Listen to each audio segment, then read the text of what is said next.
Hi there, very good morning to all of us who joined us live on this broadcast here on Moneycontrol. You're watching Opening Bell with me, Stacy Pereira, and I'm here to take you through all those news and cues you need to be watching out for that can go on to impact your trading day. So let's get you a quick recap of where we left off yesterday. Well, we did see just about a bit of marginal gains, we would say, for both the sensex and the Nifty, and in that positive range to at least close. But for the week, we'll have to wait and see where this really takes us. Can we go beyond that 22,700 levels? That's where perhaps you're seeing the most resistance at this point for the Nifty, but the broader indices are still having a party, and that's where we're seeing the mid-cap index hit new record highs, and whether that's really going to be the pushing, the benchmarks also higher. Then we'll talk about all of that in greater detail, and also all the other stocks that are going to be in focus, from the ones that are delivering their earnings to block deals and curbs that have been lifted. All of that is what we're going to be discussing with our guest on the show. But first, let me take you through all the top headlines. Wall Street closed higher ahead of the release of the jobs data for April, but indices remain on track to post a losing week. Shares of Apple surged in after-hour trade as it announced a $110 billion share buyback after its earnings beat street estimates, even as the iPhone sales have dropped. And stocks in the Asia-Pacific region are trading largely higher, tracking cues from Wall Street. The Japanese and Chinese markets remain shut today for trade, while the GIFT Nifty is suggesting a higher start for the Indian markets. And crude prices have edged higher, and coming off that 7-week low that it saw, Brent crude is currently trading around $84 a barrel. The RBI has gone on to lift curbs on Bajaj Finance, allowing it the resumption of lending through e-commerce as well as Insta EMI cards. Sources also tell your network channel that private equity firm Carlyle is all set up to sell about 1,500 crore worth of its stake in Yes Bank via a block deal today, while Coforge will acquire a Signity Tech for about 1,415 rupees a share. And in key numbers to track today, jewelry business of Titan is likely to see its margins. That will be a key factor to be looking into in their Q4 numbers. You also have to watch out for numbers coming from FMCG major Britannia, as it will be reporting its numbers and has seen that soft demand environment for FMCG companies as a whole. Just about 9 minutes, we'll know how this week could really turn around. It was a truncated trading week, but we did see newer highs, at least for the Nifty that we've touched. But can we go to get into another high? Well, we'll have to wait and see how this trade pans out. For now, it looks like it could be more volatility and consolidation around these levels that we are currently at. 22,650 upwards is where we currently stand at. But let me also take you through a couple of F&O cues that you need to watch out for. Now, according to the weekly option data, the maximum call interest was seen at that 22,700 strike. This about 1.49 crore of contracts that was seen for this 22,700 strike on the call side. On the put side, though, we did see 22,600 strike, which owned that maximum open interest. Also seeing, the key support levels for the Nifty, it could stand at that 22,600 levels, like I was mentioning before.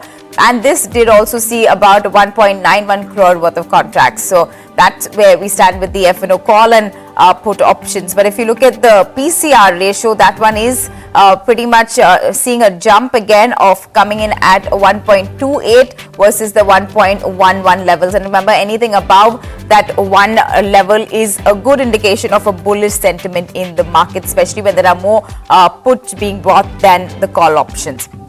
Let's also take you through the F&O ban. Well, there are two stocks that are in the F&O ban list that continue to remain in the F&O ban list for today, and that is, let me just pull that up there on your screens. You can see Aditya Birla Fashion and Retail is the one that has been added to this one, whereas on the other side you do have, yesterday we did have the other ones that were also on the list. Now let's tell you about the fund flows that are there. We do have FIIs which again became net sellers. 964.74 crore worth of shares is what the FIIs went on to sell on May 2nd, whereas the DIIs, they pumped in about 1,352.44 crore worth of shares on May 2nd according to the provisional data.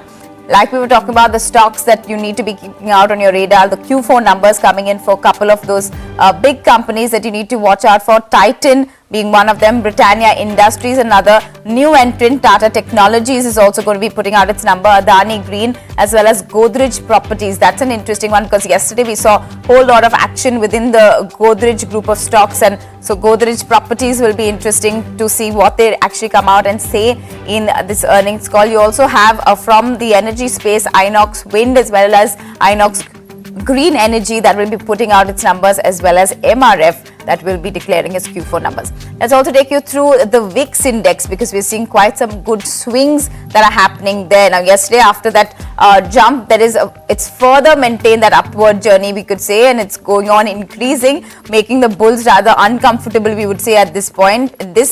Yesterday's session, we saw the India VIX jump to about 4.47%, coming into that 13.45 mark. So this one definitely showing that surge. In fact, if you look at the last 6 sessions alone, this index has seen a good 32% surge in the last 6 sessions. So that's where we stand with the India VIX. Of course, there's enough and more reasons for us to be cautious in trade. We are in the midst of a general election as well, which could actually add to that bit of volatility, and also the way we stand in terms of the global peers and what we're getting to here. We didn't see much happen yesterday with the Fed either maintaining that status quo, also saying even though it was a dovish stance, how many rate cuts, that signal wasn't really put out there. So which is why most of the global markets are still on that wait and watch cautious mode. But let's get discussing more strategies and stocks that you could adopt in this kind of environment. And for that, joining me today is Osho Krishan. Osho, so good to have you. He's from Angel One. Osho, good morning, and nice to have you back with us here on this Friday morning. Let's just try and understand straight up.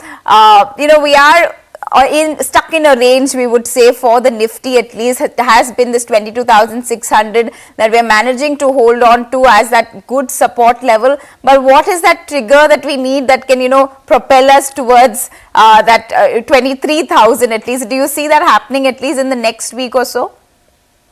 Very good morning, Stacy. Firstly, thank you for having me at your show. Well, now coming to all the data points which you already have covered in the pre-market data points have already been covered. But looking at the overall technical setup, I would say that on the higher end, as you have mentioned, that the call writing has been seen around 22,700 levels. But looking at the opening, where we are already starting around 22,760 or 770 or zone, so that means from here onwards there can be a chance of short covering that can be seen for our index. So from here onwards, there can be some strong upside movement. Yes, the 23,000 mark is very much in the vicinity, and I am very much optimistic that it might be tested by the next trading week. So there is a very high scope that we are going to have a very strong movement in the coming 1 to 2 trading sessions. But overall, if I have to say, then on the lower end, as you have mentioned, 22,600 has a decent writing positions from the put writers front. So the approach in the market still stays with a buy on the declines in indices, in Nifty and Bank Nifty. But for broader markets, there has been a strong sectoral rotation that can be seen. So many themes are there which are performing very well. For example, energy, power, auto ancillaries, these kind of counters are looking very positive. So rather than focusing just on the indices, one should even look for opportunities in the sectoral movers, because from there onwards we can see some kind of outperformance in the market. In fact, I was going to talk about, how the broader indices so far have been where the party is really happening, because we're seeing the mid-cap index touch new highs every given day. In fact, yesterday crossing that 51,000 levels even. But Osho, you were talking about short covering. Now, that is something that we saw even last Friday, if I remember correctly, because there was a whole good rally run-up that we saw, and then, a U-turn of sorts. We've seen that happen in certain trading sessions this week as well. day before yesterday, we touched a new high, and then we saw some bit of profit booking take place in that last hour of trade. Do you think, you have also mentioned that buy on dip strategy, but can that actually help if people make money, or should they be waiting and then going forward? How should one be really playing this game? See, overall, there are momentum that we have to identify in both the key indices. For example, in Nifty, as we are witnessing a very strong opening, so there might be strong chances that from here onwards, there can be a strong rally that can be seen.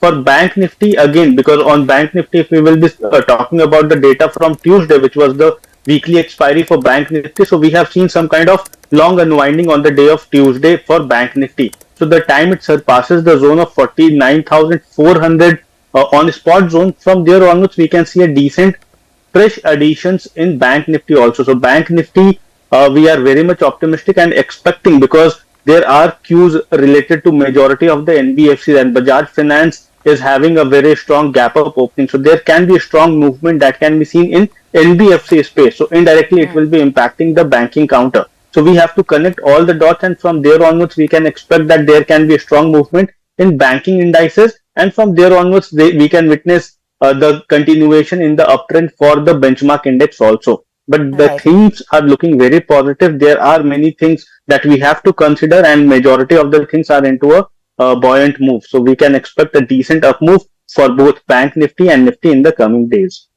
Osho did mention Bajaj Finance. Let me tell our viewers what is the news point that has come around it. While yesterday the RBI has gone on to lift that restrictions that had put on Bajaj Finance. These curbs, remember, were on their e-commerce as well as online digital Insta EMI cards. All of this will be removed with immediate effect. The company can also resume the sanction and disbursal of their loans in these two business segments, including the issuance of EMI cards. Now, this has gone on to now trigger off a couple of brokerages that have come out with their reports on Bajaj Finance. Jefferies maintains a buy with a new target price of 9,260. They say that this lifting of curbs is rather going to aid their business, of course, also improve their growth visibility. They view this move positively. Also, the resolution has come within just 6 months of the imposition, and just on the announcement of their results this week, we did hear that they had written a letter to RBI seeking this curb removal. So this is the impact that you're seeing. It could go on to add about 10% of new loans that could be booked, and also 4% of their consolidated PBT in Q4. So that is the vision we are going to see for perhaps possible positive move on Bajaj Finance. But let's also address a market open now for you. There we are standing at that good 100 points of gains for the Nifty 50. 22,760 odd levels is where we've opened up at. So there is that good 0.5 percentage point of gains for the Nifty 50. The sensex also staying comfortably there in the green with about 0.5 percentage point of gains, closing out to that 75,000 mark. We could say barely 2-3 points away. Good 350 upwards points of gains for the sensex. Mid-cap indices also they're trading, we would say, not that kind of momentum that we saw in the benchmarks, but the mid-cap indices also there about 0.2% higher. Small cap also in the green. So you are seeing that positive move across even the broader indices for now. Let's look at the sectoral ones, because like Osho was mentioning, that's where perhaps we are going to see better opportunities. So the Bank Nifty also there, good 300 points or so of gains. So it is hovering around that 49,500 levels. So that's where we stand with the Bank Nifty. Let's look at the other sectoral ones. Nifty IT also seeing about flat trade, we would say, for the IT index. Perhaps some pressure coming in there after Coforge's results, which didn't seem to be, missing estimates, we would say, on the street. But the IT index just about flat at this point. Let's also look at the other sectoral indices then. Pharma, that's also trading a bit with a positive bias, but rather flat. There is some bit of news coming in from the Pharma pack as well.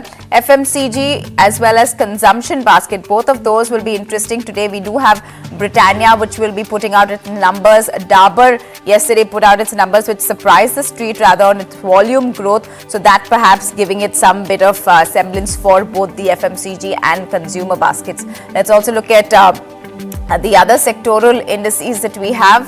up there on your screens. You will see the other, besides FMCG and consumption, which are currently trading in the green. You also have the metal index, which almost 0.5% of gains for the metal index, continuing that great momentum. Yesterday, among the top gainers was the metal pack. So you do have the metal indices that back in the green. Auto also trading rather in the positive, but not that kind of swings that we saw for the metal indices at least. So those are pretty much most of your sectoral indices. They're all in the green, a flat trade, but still with a positive bias. Even your advanced decline ratios really show that it is in favor of the advances.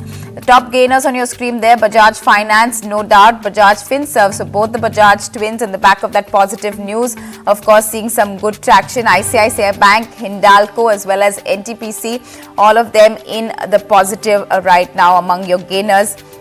Also have Tata Motors and Bajaj Auto from the auto pack, as well as ONGC. A couple of brokerage reports that have come out for ONGC as well. So those are your top gainers on your screen. Let's also look at the laggards then. You do have Coal India after its results, and a couple of brokerages that we'll take you through that have put out numbers for them. There's Power Grid, there's also Bharti Airtel, again continuing in that laggard list for a couple of days that we've seen. Tech Mahindra as well among your gainers, among your losers. You also have Hero MotoCorp and Adani Enterprise reacting to its numbers that came out yesterday. Asian Paints, L&T, as well as Maruti Suzuki, all of those among your laggards in trade.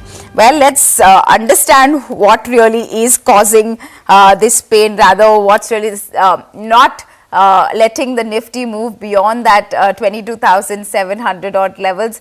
Osho, we did see this gap, at least 100 points that we've opened up with of gains. It is the end of this truncated week. What should really be that strategy now that we know that this is the range we're going to be in? You did already tell us that, do a buy on dips. That would be how you look at the indices. But among the sectoral indices, are there any specific picks that you have that would actually, one could leave the benchmarks out for this point?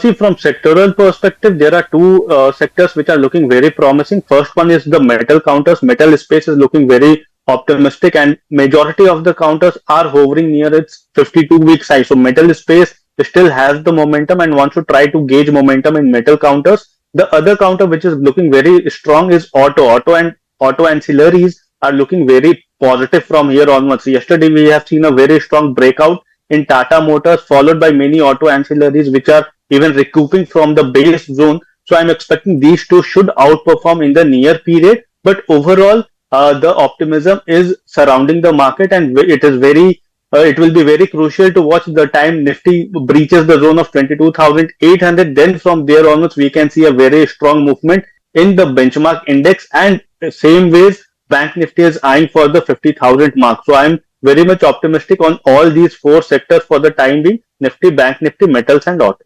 Sweet. So we have those sectoral picks at least by Osho. He's liking the metal pack, of course, and we've been seeing some good moves there. Auto also, after all of those auto sales data that came in trickling, we did see good momentum there as well as your benchmarks. But Osho, let me just, ask you to wait, and also ask all of our viewers to keep sending us your queries so that we get Osho to answer them for you. But at this point, let me also get in my other guest who's joining us, Vikas Gupta. He is manager and CEO at Omniscience Capital. Good morning, Vikas, and good to have you with us this morning on the show.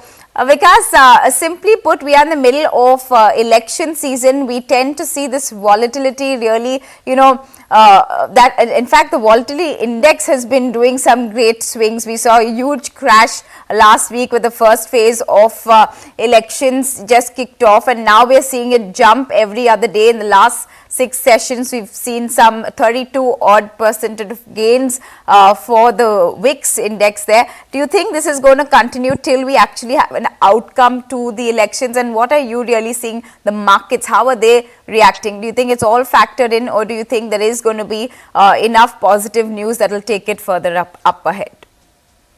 Yeah, so right now till the election data, of course, expect no volatility, right? Nobody is clear on what will be the outcome. So that uncertainty will continue impacting the markets. But for long-term investors, we think this is the time to, gain advantage of that, because once the data is clear, once the election results are clear, things are likely to be, more positive for the markets. So this is the time to enter for long-term investors. To be entering if you are looking at India as a long-term perspective. Of Yes. course, there is enough and more opportunity. Do wait on. Let me address a couple of stocks and that will be in focus today. Another one being Yes Bank. Now this because there's news of a block deal that could likely happen, and we could hear of that anytime now. Of course, we get to know who the purchasers and who the sellers are only by end of day. But there is news that Carlyle Group is rather going to sell about 1,500 crore worth of stake via a block deal in Yes Bank. Now remember, Carlyle holds 8.74% stake in Yes Bank, and this is post that warrant conversion that happened. You're also going to see Carlyle stake that is held by the entity name of CA Basque Investments. That's the one that is likely to be the seller. Now Goldman Sachs has said to be that broker to this deal is what we're given to understand, but we could see a lot of action there for Yes Bank, especially after its numbers. We did see some positive momentum there for the stock, and now we are seeing, at least getting to hear of this news that Carlyle is likely to sell about 1,500 odd crore worth of stake in Yes Bank. Osho, back to you. Right now, Nifty is hitting that all-time high levels once again, and we were talking about if we are going to actually breach and get to a new high, and that's happened right now in this session as well. Let's see if we manage to sustain those levels and put out new record highs by the end of the day. But I was just talking about Yes Bank. Osho, what would be your view on the stock? Do you think it's a good time to be looking at Yes Bank given all of this news and the fact that we could hear of this block deal today? See, overall, if I have to tell you about the technical setup of Yes Bank, then the counter is hovering near the 50% of the Fibonacci retracement of the rally, which it has taken from the zone of approximately 16 towards the zone of 32 in the short run. So from there onwards, we have seen some kind of cool off, and again the counter has reverted from 50% Fibonacci retracement. So I'm expecting that the zone of 23-24 should be acting as a very strong support zone for the counter, and until it surpasses, until it sustains above the same zone, there can be an opportunity to go long in this counter. While on the lower end, the time it breaches the zone of 24 on a very decisive manner, then only the structure, the bullish structure will disrupt, and further we can see a decline of 21 to 22 odd levels. So there is optimism that can be seen on technical parameters, but how the counter reacts to the deal, that is something that we have to watch out for. But overall, on technical front, it is looking good, and from here onwards, one can expect a decent rally towards the zone of 28-29 odd levels. Right, so good levels to be looking at Yes Bank also. Let me shift focus towards the FMCG space. Today we do have Britannia, which will be putting out its numbers. But yesterday we did hear from Dabur India that has seen a net profit that has declined by about 16.5%, coming in at 341 crore rupees versus 292. You're also seeing the revenues that are a bit subdued at this point. So that counter also looking at some bit of pressure that it did come onto. What was the standout point for them was their domestic volumes, which has seen a good 4.2% of growth versus what estimates were looking at somewhere around 3 to 4%. Now the management also says that it is this rural recovery that is pretty much holding them out. There has been about an 8% gain there in the Q4. They're also saying that rural growth is perhaps what will drive that overall growth going ahead. They did see a 25 basis point market share increase in their oral care business, and they've also given a guidance rather where they're seeing their margins to be around 20% going forward. FY24 margins came in at 19.4%, whereas the earlier guidance was of 19.5%. So they are sticking pretty much to that. You also have Jeffries that has maintained a buy call with a target price of 660 for this counter. They're saying broadly in line Q4 numbers and reasonable valuations as well. Management is hopeful of that high single digit to double digit revenue growth in FY25. Now, that being said, Osho, quickly to you, the FMCG pack, what could we expect even from Britannia? Do you think, volume growth is what everyone was looking, most of them suggesting that this rural recovery is taking place, even though it is slow and not on those expected lines. But do you think there is more momentum for this FMCG pack, at least from the staple side? And what would be your picks then, given we've already heard from HUL, Nestle, today Britannia, yesterday Dabur? What would be your pecking order of these stocks? See, looking at the overall outcome that the companies are coming with the earnings, so there is a visible dent that we can be seeing in the FMCG counter. So I'm not very much optimistic for the FMCG space for the time being. And there are only few counters which are looking very strong on the technical charts. The first one is Tata Consumers and Godrej CP. These two counters are looking better as compared to the other counters. So coming to the query on Britannia again on the technical front is not doing very strong. It is hovering in a very subdued manner. So I'm not expecting a very strong upside movement until it surpasses the zone of approximately 4850, 4900 on a decisive manner. So till that time, better to avoid this counter, better to have a stock selection in other sectors, or even in the same sector. There are many counters like Tata Consumer and Godrej CP where we can see a good traction in the coming period.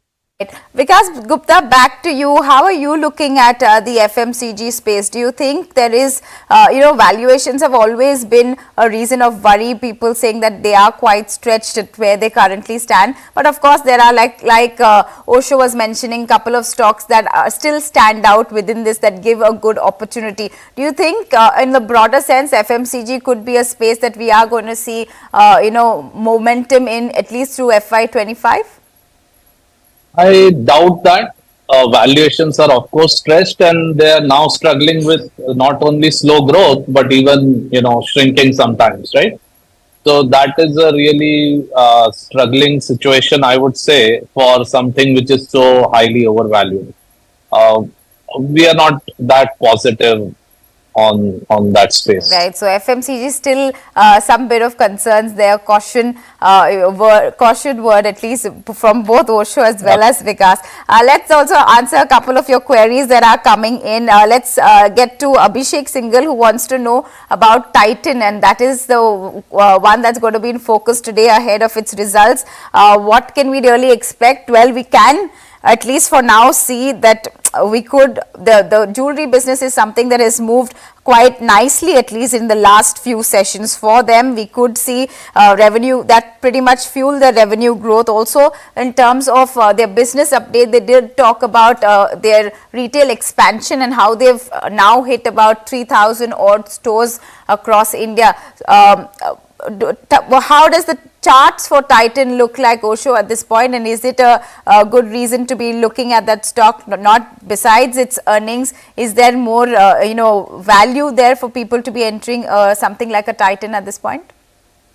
See, overall on technical front, the counter is hovering at a very strong support zone near about 3550, 3540 is the zone where it has historically seen a very strong support, and from here onwards it has even recouped towards the zone of 3780 to 3800 odd levels. So technically it is on a very strong grounds, but as we have the results pending for Titan, so there can be some kind of volatility that can be seen. But if it will be something on the positive front, then we can definitely look to have a buyer's approach in Titan for a higher target of nearly 3800 on the short run. But if it disrupts or something will be something, if let's say the result is not very much optimistic and something which is not in line with the market views, then we can see some kind of dip towards the zone of the 200-day SMA, which is placed around 3420, which again will be providing an ample opportunity to enter into this counter. So overall, we need to see how the outcome comes, and accordingly we need to take a strategy in Titan.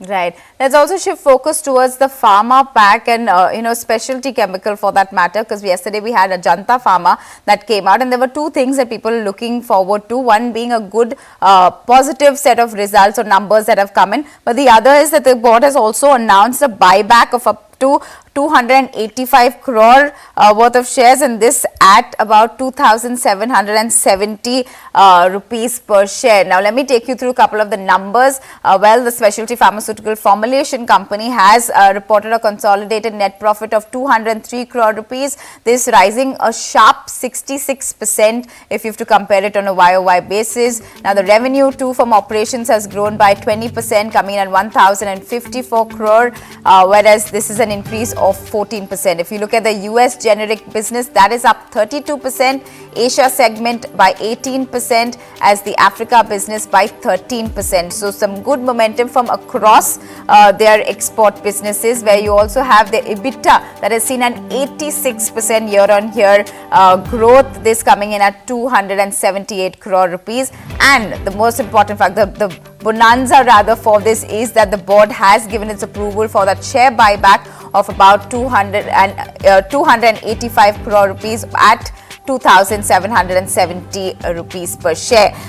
Osho, quickly to you, because there are a couple of queries also related to this that are coming in. How should one be looking at something like an Ajanta Pharma, and also a query being asked on within the same space on Jyoti Labs? Yagnesh wants to know, is there any fresh entry point for Jyoti Labs in the long term with a 10-year plus investment perspective? So give us what the charts are saying for both of these stocks, Ajanta Pharma as well as Jyoti Labs. See, firstly for Ajanta Pharma have seen a very drastic upsurge of approximately 10% now, but technically it has given a very strong breakout. There has been a consolidation breakout of nearly 3 to 400 odd points. So from here onwards, one can expect a higher target of nearly 2650 in a very short run. But the range has been shifted on the higher end from 2300 towards 2650. So there can be some strong momentum within the new range of 2300. So again, buy on dip will be should be the apt approach for those who are willing to have a very fresh entry. But for those who have already taken position, for them 2650 is the target that one can expect. But for shorter or medium term duration, there has been a strong breakout and optimism associated to this counter. So I am expecting that any dip towards 2300 should be auguring very well for this counter, and upside target remains around 2650. Now coming to Jyoti Labs, again for that 10 years of time horizon, I won't be able to say about that much of time horizon, but for a shorter duration, the counter is hovering or have seen a time-wise correction phase near and has consolidated near the zone of 420, 410 odd levels.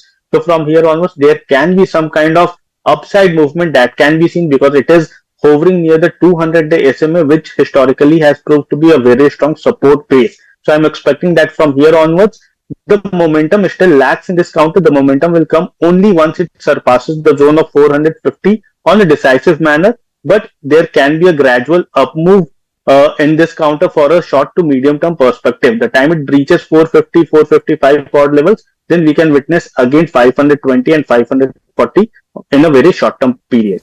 Right. Vikas Gupta, your view on the whole NBFC and financial space. Now, there has been quite a bit of a regulatory overhaul also that we've seen over some time. Just yesterday, we are hearing from Bajaj Finance, and we are seeing those counters there among your top gainers because RBI has lifted those curbs. The fact that the whole move has come within 6 months, do you think there is more scrutiny and attention to after the whole Paytm fiasco and the rest? Do you think there's more attention towards the NBFC space, not from the regulatory point of view, but also from investors' point of view? Do you think they have become more cautious at this point, or do you think that there are fresh good entry points to be looking at stocks within this space? And what would be, if you had to list out stocks that you find interesting, what would be on your radar? Yeah, so we would look at the whole thing together, classify it into the NBFCs. Within NBFCs, there are more like consumer NBFCs and infrastructure NBFCs. And we would say that there is a huge difference in the valuations there. And we prefer more of the infrastructure NBFCs as opposed to the consumer-oriented NBFCs, where they are struggling with all these kind of regulatory issues, even though RBI has lifted it recently. But the valuations are also very high. And then even bigger opportunity to us is in the banks, especially the PSU banks, right now look really well placed from a 3 to 5 year kind of horizon, or even slightly shorter horizon. Uh, and definitely the private banks are also looking good, but comparatively the valuations compared to PSUs are slightly higher. Right. This is our view of the four blocks in finance. So you are definitely preferring the PSU lot compared to the private, at least in the banking space. Let me try and get another query addressed, at least from the PSU pack itself. Tanisha Jain wants to know the view on NHPC. In fact, we will talk with Vikas in also at length about how these PSU stocks, yesterday it was PFC, REC and the likes, showing some great up moves, showing some great momentum, pretty much pushing that rally also for the Nifty 50. But let's get Osho to answer first on NHPC and then talk about the PSU pack, with Vikas. So Osho, what are you reading? What are the charts looking like for NHPC? See, NHPC has been in my radar from last 3 trading sessions. I was very much bullish in this counter when it has given a breakout from the zone of 94, 95 odd levels. And I was expecting a target of nearly 102 to 105 in a very short term period. So I still have the same view that I am expecting the counter to enter into a 3-digit in a very short term time frame. Maybe today, by today closing, it will be having a closure of more than 100 points. But overall, the structure is very promising, and I am expecting from medium term perspective, definitely one can have a target of nearly 112 to 118. So overall, structure wise, technically, developments has been seen very optimism in this counter, and one can definitely see a gradual up move. I'm not very much aggressive on the move. Momentum it has already seen from the zone of nearly 90 to 100. So approximately 10% of move has been seen in the very last 4 trading sessions only. But from here onwards, the move will be gradual, but higher end. I am expecting a target of 112 on a very short term period. Right. Vikas, I'm going to let you have the final word then. What would be sectoral picks that you see in FY25 that are really going to stand out for you? And since we are talking about PSUs, I just want your quick view on, do you think there is more momentum there, or one needs to be stock selective when it comes to the PSU basket as well? Because we have seen some great moves for the likes of power companies within this pack, also the PSU banks like, you were mentioning earlier. So what would be your picks within the PSU pack, and also other sectoral fronts that you are really thinking will outperform in FY25? Yes, so banks, power, both the sectors, and even in both the sectors, PSU focus. Luckily, fortunately, in our opinion today, you could just buy the whole pack as well, and you would be reasonably well placed. But being selective is always good. Okay, being conscious of what are the growth expectations and what are the valuations compared to that always makes sense. So PSU banks, PSU power companies, whether financing, generating, all the whole ecosystem, from a long-term perspective, valuations are extremely well placed. And then to us, IT is another thing which we would be looking at very carefully to enter. Interesting, because IT is not featured on too many people's lists, so that's quite, especially after the earnings that we've seen so far. But interesting picks there. You are looking at financials, power, as well as the IT pack. Well, with that, we're completely out of time. So let me thank both Osho Krishan, Technical Derivative Research at Angel One, as well as Vikas Gupta, the CEO and Chief Investment Strategist at Omniscience Capital. Thank you so much, gentlemen, for giving us your time and speaking and helping our viewers with their queries, and also giving them perspective on how they should be going ahead and trading. But with that, it's a wrap and a goodbye from the entire team that puts this piece together. Thanks so much for watching. Also, do post us your feedback in the comment section below and follow us in the link at the bottom of your screen. Would like to wish all of our viewers a very, very happy weekend. And for rest of your updates, do come back to moneycontrol.com and the Moneycontrol app.